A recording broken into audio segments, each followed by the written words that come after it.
पत्रकार वार्ता सम्मेलन में स्वागत है। नवादा की धरती पर राष्ट्रीय जनता दल के कार्यालय में हमारे साथ हैं राजद के माननीय प्रवक्ता प्रोफेसर सुबोध मेहता जी, भ्रमण कर के आए हैं नवादा के विभिन्न इलाकों और इन्होंने बहुत सारी चीज़ों पर अपनी बेबाकी से बात रखते रहे हैं। नेशनल रीजनल सभी चैनलों पर अमूमन दिल्ली यूनिवर्सिटी के प्रोफेसर भी हैं, एक सामाजिक कार्यकर्ता के साथ साथ पार्टी के हमारे राष्ट्र के प्रवक्ता हैं, तो हम आग्रह करेंगे इनसे प्रोफेसर सुबोध कुमार मेहता जी अपनी बातों को रखेंगे और हमारे साथ और जो लोग बैठे हैं इसमें हमारी प्रवक्ता के शारिका पासवान जी हैं, जिला के अध्यक्ष उदय जी हैं, लक्ष्मी जी हैं, सब लोग यहाँ हैं। इनकी मौजूदगी में, सबों की मौजूदगी में प्रोफेसर सुबोध कुमार मेहता जी आपसे कुछ बात करेंगे। आम चुनाव 2024 में जो आज मेरा प्रेस कॉन्फ्रेंस है उसमें सभी प्रिंट और इलेक्ट्रॉनिक साथियों का स्वागत करता हूं, मैं अभिनंदन भी करता हूं। और मैं पूरे बिहार में जाकर प्रेस कॉन्फ्रेंस के माध्यम से माननीय नरेंद्र मोदी जी की जो नीति और नीयत रही है उसको जनता तक पहुंचाने के लिए हम अग्रसर रहे हैं।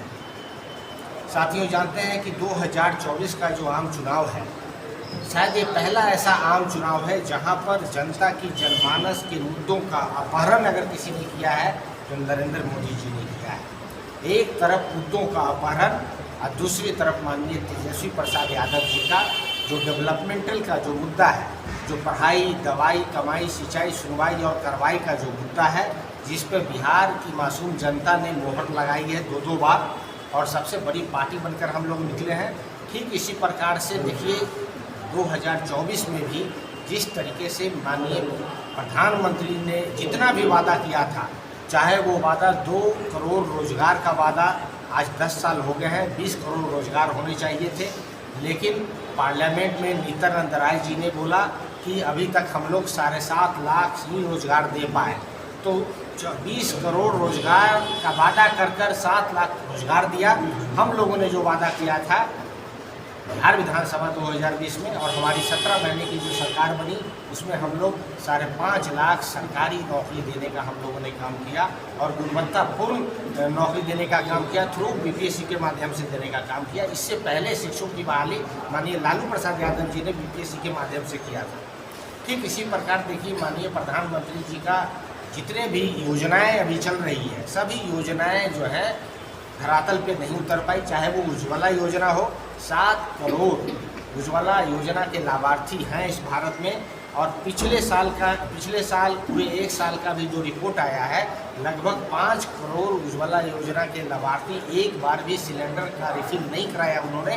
कारण ये है कि 2014 में 450 सिलेंडर का दाम था, आज जो है 1100 के आर पार जो है सिलेंडर का दाम है। ठीक इसी प्रकार से देखिए आप हेल्थ को लीजिए। हेल्थ हम सब जानते हैं कि अगर आप आज बीमार हो जाते हैं तो 96% जो जनसंख्या है वो प्राइवेट सेक्टर हेल्थ इंश्योरेंस के आधार पर डिपेंड की हुई है। बिहार का वादा उन्होंने जो किया पिछले 10 सालों में, पिछले 10 सालों का पूरा खाका निकाल कर देखिए, उन्होंने ना एक हॉस्पिटल दिया नरेंद्र मोदी जी ने, ना एक कॉलेज दिया, ना एक सेंट्रल स्कूल दिया, ना ही ये अस्पताल बनाए। सिर्फ एक आपको दरभंगा में मिलता है, वो भी अभी कंप्लीट नहीं हुआ है। तो ये नरेंद्र मोदी जी का ना स्पेशल स्टेटस की बात की इन्होंने, ना स्पेशल अटेंशन की बात की इन्होंने, ना स्पेशल पैकेज की बात की इन्होंने। अब पिछले 1 महीने से 5 बार उनका आगमन हो चुका है बिहार में। तो इलेक्शन के समय जो ये वादा करते हैं, मोदी की गारंटी करते हैं, इनकी कोई गारंटी नहीं है, सारी गारंटी इनकी फ्लॉप हो गई है।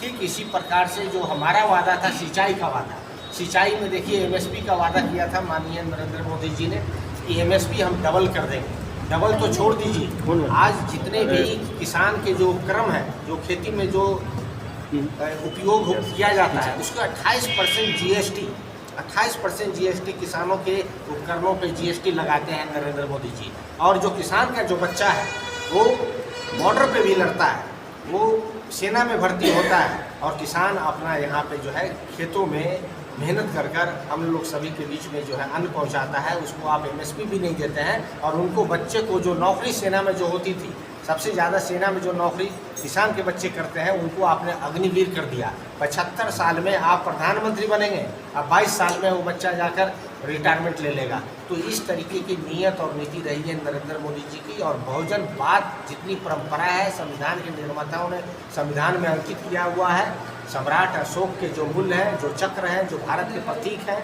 उन प्रतीकों को, चाहे समानता हो, भाईचारा हो, आज़ादी हो, न्याय हो, इन सभी मूल्यों को तार तार कर दिया है। कल्याणकारी राज्य की अवधारणा जो दिया हुआ है संविधान में, उसको भी नरेंद्र मोदी बदलना चाहते हैं। आप जानते ही हैं, आरक्षण की नीति को इन्होंने एकदम ख़त्म कर दिया है। ख़त्म इसलिए मैं कह रहा हूँ, चाहे जितने भी PSUs हैं, डिफेंस हो, रेलवे में सबसे ज़्यादा नौकरी मिलती थी, इन सभी चीज़ों को प्राइवेटाइज कर दिया है, कॉन्ट्रैक्ट पे कर दिया है।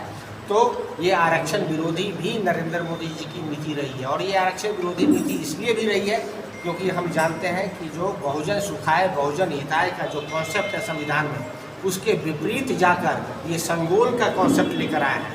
सम्राट अशोक का जो कॉन्सेप्ट है चक्र के, उससे हटकर ये संगोल जो है पार्लियामेंट में लगाया, जो कि एक दंड का प्रतीक होता है। सरकार दंड का प्रतीक कभी नहीं होता है। नरेंद्र मोदी जी का जो पूरा सोच है वो दंडनात्मक सोच है। इसी कारण से जो चुनाव है, ये चुनाव जनमानस के मुद्दों का अपहरण है, और संस्थाओं को यूज कर कर, ईडी हो, CBI हो, इनकम टैक्स हो, सभी को यूज कर कर ये जो है मुद्दों का अपहरण करके अपोजिशन को एकदम कॉर्नर बुलडोज करना चाहते हैं।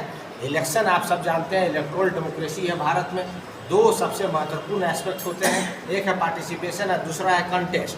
पार्टिसिपेशन की बात तो हम भी बढ़ने की बात करते हैं कि परसेंटेज बढ़नी चाहिए, लेकिन कंटेस्ट देखिए, जो लोग कंटेस्ट कर रहे हैं एक दूसरे से पार्टी के आधार पे, उसमें सारे अपोजिशन पार्टियों का ऑलमोस्ट अकाउंट फ्रीज कर दिया गया है, ब्यूरोक्रेसी के माध्यम से बुलडोज किया जा रहा है, और मीडिया को भी जो है गलत नीतियों में फंसाकर हमारी बातों को नहीं रोक जाए सतह पे, इसके लिए भी वो लोग कर रहे हैं। तो कंटेस्ट इक्वल ही नहीं है, कंटेस्ट अनइक्वल है। तो सारा इलेक्टोरल डेमोक्रेसी के नाम पर इलेक्टोरल ऑटोक्रेसी हो गया है नरेंद्र मोदी जी का। ऐसा ये इसलिए भी करते हैं क्योंकि जब भारत का संविधान बन रहा था, उसी वक्त RSS का भी संविधान बन रहा था। RSS में संघवाद नाम का कोई चीज़ नहीं है, संघवाद का वो विरोध करते हैं, शुरू से विरोध करते हुआ है। इसीलिए जो GST है, आप देखिएगा, जो GST है, स्टेट GST का कंट्रीब्यूशन है, नरेंद्र मोदी जी ने अपने पास रखा हुआ है। 1 लाख करोड़ स्टेट को ट्रांसफ़र करना था, ये ट्रांसफ़र नहीं करते हैं, 3 महीने से 6 महीने ये लगा देते हैं। इसी तरीके से जो स्कूली शिक्षा है, भारत की जनता बच्चों को पढ़ाने के लिए एजुकेशन सेस देती है, 1 लाख करोड़ एजुकेशन सेस आता है। अब भारत का जब एजुकेशन बजट आप देखिएगा, 1,86,000 करोड़ का एजुकेशन बजट है। मतलब जो मनमोहन सिंह के समय जो बजट होता था, वो लगभग GDP का 3%, अभी जो है GDP का 0.6% बजट भी नहीं बचा हुआ है। तो नरेंद्र मोदी जी जो गरीब बच्चे हैं, जो मासूम बच्चे हैं, उनको स्कूल भी नहीं भेजना चाहते, किसानों के बच्चों को नौकरी नहीं देना चाहते, किसानों के फसल को जो है दोहन करके ये MSP भी नहीं देना चाहते।